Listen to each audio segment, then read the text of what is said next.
ये देखें, आपको मेरी बात पे यकीन नहीं आता, आज आप खुद देख लें, ये चबुर्जी का स्टेशन नंबर 14 है। यहाँ से ख़वातीन उतर उतर के सीधा इस दुकान में आ रही हैं और अपने पैसे बचा रही हैं। यहाँ पे भी काफ़ी ज़्यादा रश लगा हुआ है और कम कीमत वाले बैग फैक्ट्री से आ गए हैं।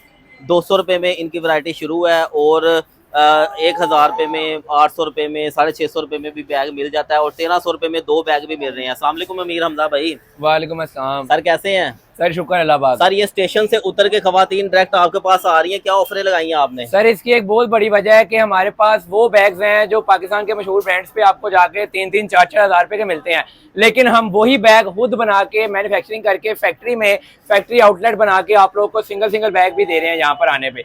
अब मैं आपको प्राइजेस बताना शुरू कर देता हूँ। ये देखें, ये बैग आप चेक करें, ये 1500 रुपये का आपको मिलेगा।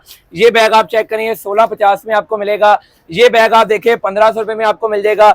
ये वाला बैग देखें, खूबसूरत क्रॉस बॉडी डबल जिप आपको ऊपर मिलेगी। डबल जिप आपको इसके बैक फ्रंट पे 950 रुपए का आपको मिलेगा। हमारे पास आपको बेहतरीन ऑफर्स भी मिलेंगी जिसके अंदर आपको 1300 रुपए के 2 बैग भी दिए जा रहे हैं। वो भी मैं आपको आगे चल के दिखा देता हूँ कि 1300 रुपए के आपको जो 2 बैग मिलने वाले हैं। ये देखें, इस तरह के क्रॉस बॉडी बैग्स आपको 1300 रुपए के अंदर 2 मिलेंगे हमारे पास। सर ये अपना नंबर बता दें। सर, नंबर हमारे नोट कर लें, 032976017760 0340443363। इन नंबर पर रब्ता कर लें। एड्रेस हमारा बहुत ही आसान है, चबुर्जी स्टेशन लाहौर में आपने उतरना है, स्टेशन के बिल्कुल सामने दुकान है।